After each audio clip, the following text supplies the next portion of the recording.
gente olha para essas imagens dessas 3 cidades, São Paulo, Rio de Janeiro, Manaus, a gente vê São Paulo com seus diferentes prédios, seus muitos prédios, Rio de Janeiro com seus muitos pontos turísticos, suas muitas praias, a gente vê Manaus com o lindo Rio Negro passando ali por trás, Brasília, onde se tomam as principais decisões do país, Cuiabá, que está do ladinho ali do Pantanal, Curitiba, com as suas diversas áreas verdes.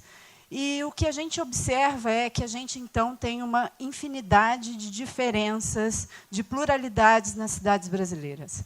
E isso impacta diretamente em aspectos culturais dessas cidades.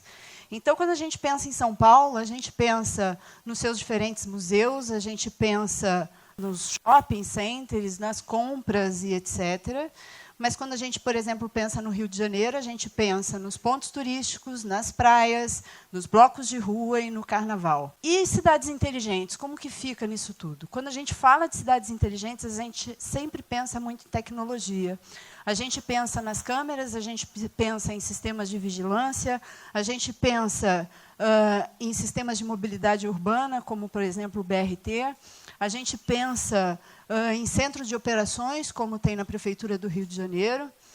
Mas cidades inteligentes envolvem muito mais do que isso. Cidades inteligentes envolvem sustentabilidade e, portanto, várias questões relacionadas ao meio ambiente, mas não só ao meio ambiente. A gente pensa também na questão das economias e o quanto que a gente pensa em soluções sustentáveis do ponto de vista econômico.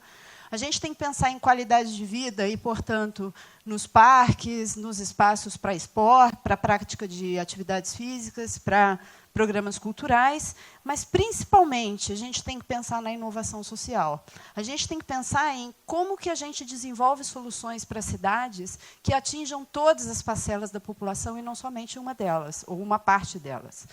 E, portanto, para a gente identificar que as iniciativas de cidades inteligentes são de sucesso, a gente tem que identificar qual é o valor público dessas iniciativas. E quanto maior ou quanto mais alto for o valor público agregado, mais importante vão ser essas soluções. Mas o que é valor público? Valor público é algo difícil de mensurar, porque se você compara uma pessoa que sente a necessidade da educação, da saúde pública, e outro que é um empresário que precisa desenvolver a economia e tem vários funcionários ali da sua empresa que ele tem que pagar, então, muitas vezes é muito antagônico, né? Os objetivos são muito distintos para as diferentes pessoas. Mas e como que, então, eu faço para que as pessoas entendam que aquelas soluções são importantes para elas? Elas precisam fazer parte do processo democrático de cidade. E, para fazer parte, elas têm que ter, primeiro passo, acesso à informação. E, para ter acesso à informação, a gente tem a Lei de Acesso à Informação Federal, que obriga que todos os órgãos públicos disponibilizem os seus dados, e aí começa a ter, então, um movimento de dados abertos.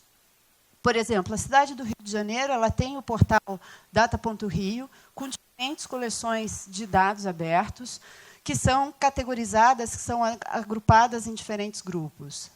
E como que esses dados são disponibilizados?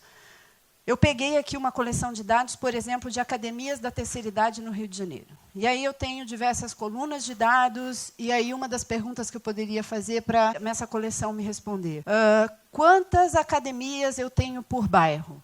Ou qual é a distribuição geográfica dessas academias pela cidade do Rio de Janeiro? E aí, isso eu estou dando somente 2 exemplos de várias outras possibilidades de centenas de coleções de dados que tem disponíveis nesses portais. E para que eu comece a trabalhar isso com o cidadão, a gente tem que começar isso na educação básica. Que a gente precisa começar a trabalhar com esses estudantes de tal maneira que eles sintam e consigam participar e ter uma consciência muito maior dos processos que ele vive na cidade. E, então, para eu fazer então, análise de dados, eu tenho que ter conhecimentos de matemática, de geografia, eu tenho que ter conhecimentos de português com dado, tenho que saber contar como que aquele dado chega a uma determinada informação, um determinado conhecimento novo. O processo de análise de dados, portanto, ele começa no acesso. Ele começa quando esse cidadão descobre que existem dados ou que ele pode solicitar dados. A Lei de Acesso à Informação e a Lei da Transparência obriga que os órgãos disponibilizem dados para a população.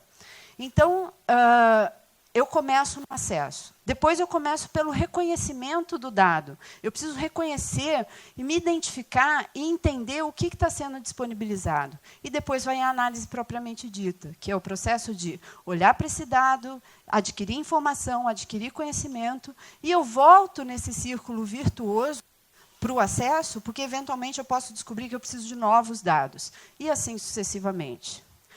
Além da matemática, geografia, etc., uma das coisas que é importante também nesse processo é o pensamento computacional. O pensamento computacional ele visa a solução de problemas. Eu acho que um dos problemas que a gente vive na educação é que, muitas vezes, o conhecimento é passado sem que se trabalhe por meio de problema para se encontrar solução. E o pensamento computacional ele vem um pouco para tentar treinar as pessoas a resolver problemas. Então, a partir do problema, eu penso em geração de ideias, mas existem 4 itens fundamentais para eu partir do problema e chegar na solução. O primeiro é a decomposição, que é eu decompor o problema que eu tenho que resolver em diferentes partes. Então, por exemplo, carregar um objeto de 160 quilos pode ser muito difícil para mim se eu não tiver algum instrumento que me ajude. Mas eu posso quebrar, eventualmente, em 8 pedaços de 20 quilos. Tá? Então, e esse é um exemplo bem simples. Existem outros exemplos de decomposição muito mais complexos. O reconhecimento de padrões envolve eu treinar esse estudante ou levar esse estudante a identificar padrões além daquilo que ele já está acostumado.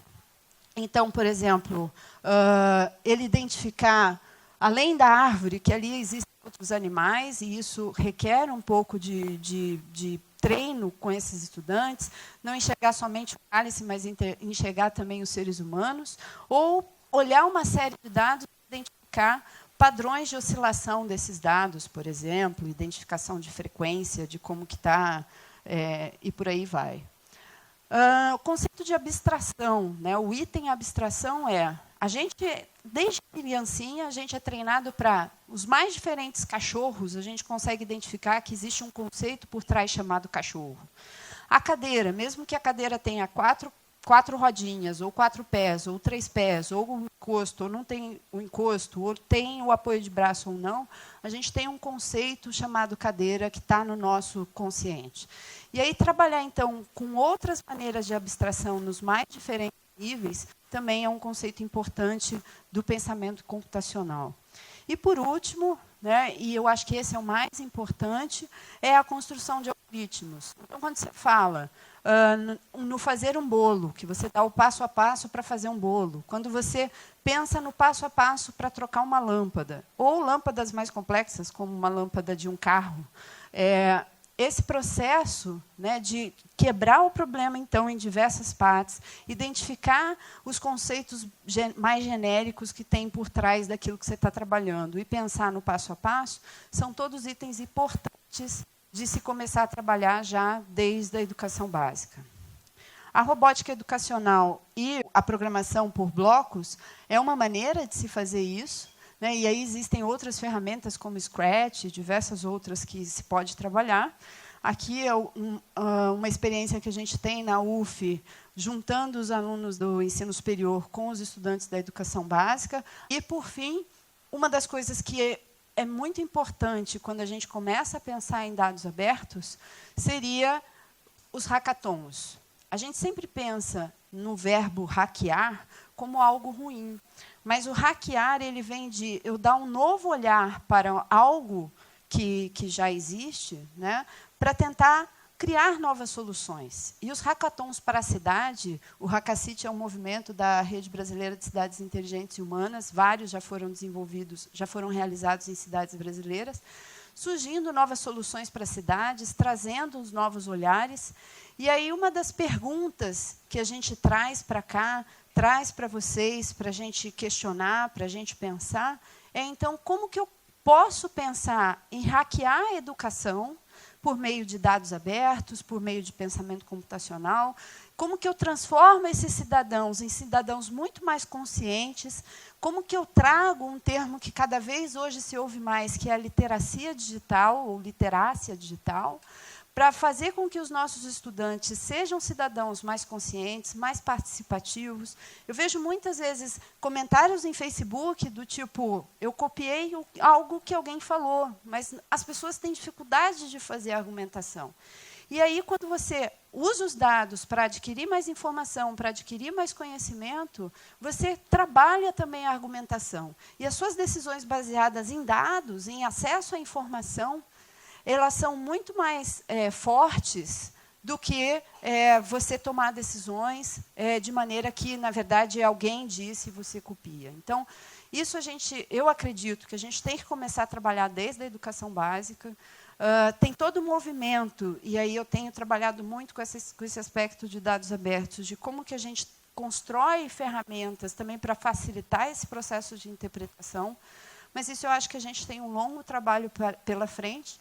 E aí, então, fica a perguntinha final para vocês. Como que a gente hackeia a educação e transforma nossos estudantes em cidadãos mais conscientes? É isso. Obrigada, gente.